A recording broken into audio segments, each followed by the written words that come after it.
বন্ধুরা, আমরা অনেক সময় মনে করি চিৎকার করে বা অনেক মন্ত্র পড়লেই বুঝি ঈশ্বরকে ডাকা হয়। কিন্তু আমাদের সনাতন ধর্মে এমন একটি দিন আছে যেদিন মন্ত্র নয়, শব্দ নয়, বরং আপনার নীরবতা বা চুপ থাকাই হলো সবথেকে বড় পূজা। হ্যাঁ বন্ধুরা, আমি 18ই জানুয়ারি রবিবার দিন আসন্ন মৌনী অমাবস্যার কথা বলছি। শাস্ত্রে বলা হয়েছে মৌনং সম্মতি লক্ষণম, অর্থাৎ মৌনতাই হলো সম্মতির লক্ষণ। কিন্তু আজকের ভিডিওতে আমরা জানব কেন এই বিশেষ অমাবস্যায় আমাদের ঋষিমুনিরা চুপ থাকার নির্দেশ দিয়েছেন। এর পেছনে কি শুধুই ধর্মীয় কারণ আছে, নাকি লুকিয়ে আছে মন ও শরীরকে রিচার্জ করার কোনো প্রাচীন বৈজ্ঞানিক টেকনিক?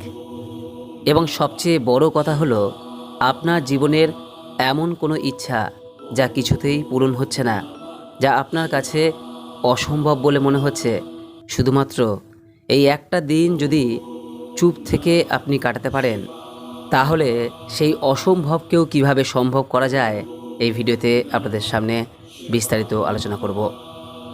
আজকের ভিডিওতে থাকছে মৌনী অমাবস্যার সময়সূচি, বৈজ্ঞানিক ব্যাখ্যা, মা কালীর সাথে নীরবতার সম্পর্ক এবং পালনীয় সঠিক নিয়ম। আশা করি আজকের ভিডিওটি দেখার পর আমাদের ধর্ম এবং শাস্ত্র নিয়ে আপনার দৃষ্টিভঙ্গি অনেকটাই বদলে যাবে। নমস্কার দর্শক বন্ধুরা, অমৃত কথা এই চ্যানেলে জানাই আপনাদের সুস্বাগতম। ভারতীয় দর্শন, শাস্ত্র এবং বিভিন্ন দেবদেবীর পূজা অর্চনা পদ্ধতি এই চ্যানেলের মূল আলোচনার বিষয়বস্তু। চলুন শুরু করা যাক। বন্ধুরা, সবার আগে এই মৌনী অমাবস্যার সময়সূচিটা আমাদের জানা প্রয়োজন, কারণ তিথি মেনে কাজ না করলে ফল মেলে না। ইংরেজি ক্যালেন্ডার অনুযায়ী 18ই জানুয়ারি, চৌঠা মাঘ রবিবার দিন এবছর সম্পন্ন হবে পবিত্র মৌনী অমাবস্যা। মাঘ মাস, তার উপর রবিবার এবং অমাবস্যা, এটি একটি অত্যন্ত শক্তিশালী যোগ যা মহাযোগ তৈরি করেছে। মৌনী অমাবস্যা শুরু হচ্ছে শনিবার রাত্রি 12:15 থেকে, যা থাকছে রবিবার রাত্রি 1:32 পর্যন্ত।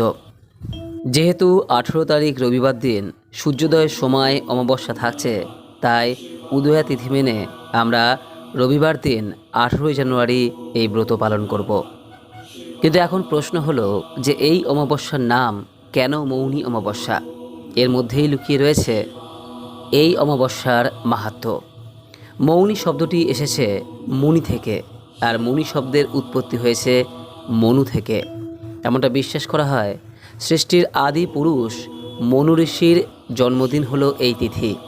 ব্রহ্মা যখন এই জগৎ সৃষ্টি করেছিলেন, তখন প্রথম পর্যায়ে সমস্ত কিছু শান্ত এবং নীরব ছিল। তাই সৃষ্টির সেই আদি লগ্নকে শ্রদ্ধা জানাতেই এই দিন মৌন থাকতে হয়। দ্বিতীয়ত, সমুদ্র মন্থনের সময় ধন্বন্তরী যখন অমৃত কলস নিয়ে উঠেছিলেন, তখন অমৃতের কয়েক ফোঁটা এই পৃথিবীতেও পড়েছিল। মাঘ মাসের এই অমাবস্যাতেই সেই অমৃত কুম্ভযোগে পরিণত হয়।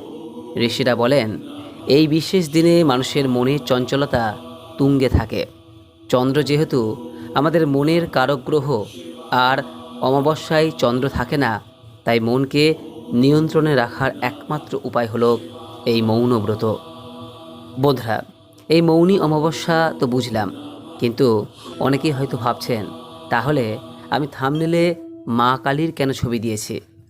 এ প্রসঙ্গে আপনাদের জানাই যে অমাবস্যা মানেই শক্তির আরাধনা, আর মা কালী হলেন সেই অনন্ত অন্ধকারের প্রতীক, যিনি সব শব্দকে নিজের মধ্যে লীন করে নেন।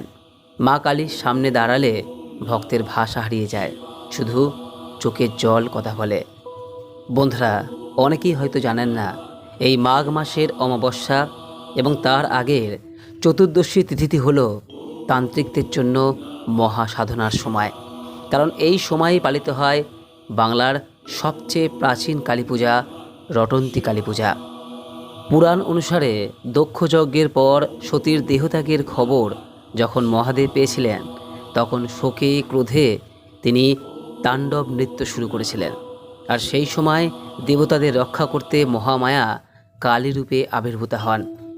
আর এই খবর বিশ্ব ব্রহ্মাণ্ডে রটে গিয়েছিল বা ছড়িয়ে গিয়েছিল বলে দেবীর এই রূপের নাম রটন্তী কালিকা। এখন প্রশ্ন হলো, এর সাথে আপনার চুপ থাকার কি সম্পর্ক? শাস্ত্র বলছে, রটন্তী কালিকার আরাধনা বা এই অমাবস্যার সাধনা চিৎকার করে কখনোই হয় না। এই সময় দেবী মহাশূন্যে বা গভীর নীরবতায় অবস্থান করে। তাই আপনি যখন মৌন থাকেন, তখন আপনি আসলে দেবীর সেই শান্ত ও গভীর রূপের সাথেই সংযোগ স্থাপন করেন। বিশ্বাস করা হয়, রটন্তী কালী বা মৌনী অমাবস্যার এই তিথিতে যদি কেউ চুপ থেকে মনে মনে দেবীকে নিজের কষ্টের কথা বলে, তবে সেই ডাক সরাসরি মায়ের কানে পৌঁছায়। এই কারণেই বলা হয়েছে, এই দিন মৌন থাকলে অসম্ভব সম্ভব হয়। বন্ধুরা, এতক্ষণ তো জানলাম আধ্যাত্মিক বিষয়। এর পেছনে কি কোনো বৈজ্ঞানিক ভিত্তি আছে? হ্যাঁ, আমাদের মুনি ঋষিরা অনেক ভেবেচিন্তেই এই বিধির কথা বলেছেন। আধুনিক বিজ্ঞান বলছে যে আমরা সারাদিন কথা বলে আমাদের শরীরের প্রায় 20 থেকে 30% এনার্জি বা শক্তি ক্ষয় করি। একে বলা হয় এনার্জি লিকেজ। আপনি যখন মৌন থাকেন, তখন সেই বিপুল শক্তি খরচ হয় না। সেই সঞ্চিত শক্তি তখন আপনার মস্তিষ্কে হিল অর্থাৎ সুস্থ করতে শুরু করে। একে বিজ্ঞানের ভাষায় ডোপামিন ডিটক্সও বলা যেতে পারে। ঋষিরা জানতেন, বাক সংযম বা চুপ থাকলে মানুষের মধ্যে বাক সিদ্ধি লাভ হয়। অর্থাৎ যারা কম কথা বলেন, তাদের মুখের কথা ফলতে শুরু করে। এই জন্যই ভিডিও শুরুতে বলেছিলাম, এই ব্রত পালন করলে অসম্ভব সম্ভব হয়। কারণ তখন আপনার কথার মধ্যে এক অলৌকিক তেজ চলে আসে। এবার আসুন জেনে নিই যে 18 জানুয়ারি রবিবার দিন সকাল থেকে রাত পর্যন্ত আপনারা ঠিক কি করবেন এবং কি খাবেন। এই দিনের প্রধান নিয়ম হলো, স্নানের সময় একটিও শব্দ করা যাবে না। আপনি মনে মনে ওম হরিওম এই শব্দ জপ করতে পারেন, তবে অবশ্যই তা মনে মনে। এই দিন বালতিতে জল নেওয়ার সময় বা মগ ফেলার সময় যেন শব্দ না হয়, এই বিষয়টি খেয়াল রাখবেন। একদম নিঃশব্দে স্নান সেরে মনে মনে ওম নমঃ শিবায় বা নিজের ইষ্ট দেবতার নাম জপ করবেন। এরপর সূর্যদেবের উদ্দেশ্যে অবশ্যই জল নিবেদন করবেন। এই দিন কতক্ষণ চুপ থাকবেন?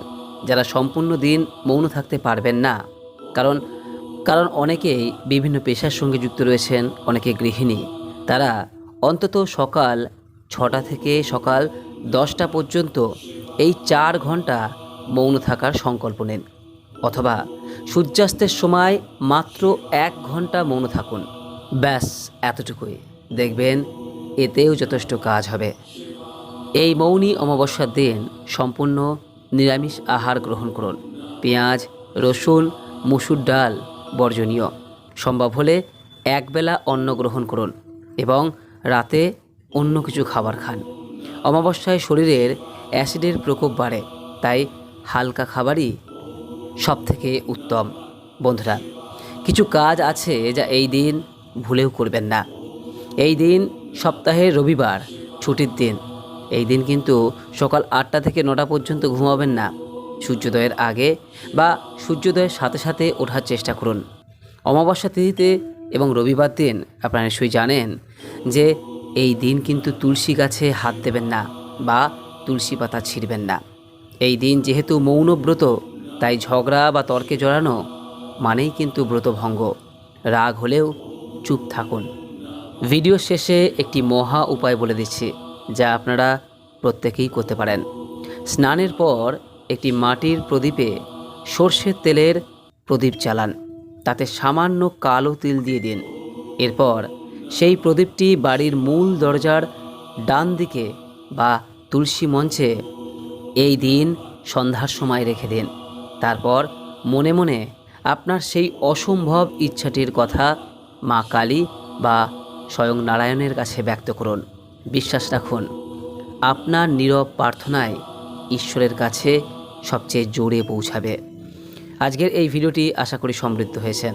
যদি ভিডিওটি ভালো লাগে তাহলে কমেন্ট করুন জয় মা কালী বা ওম নমঃ শিবায়। আসুন এই মৌনী অমাবস্যায় আমরা কথার কোলাহল থামিয়ে মনের শান্তি খুঁজে নিই। সবাই ভালো থাকবেন। দেখা হচ্ছে পরের ভিডিওতে। নমস্কার, ধন্যবাদ।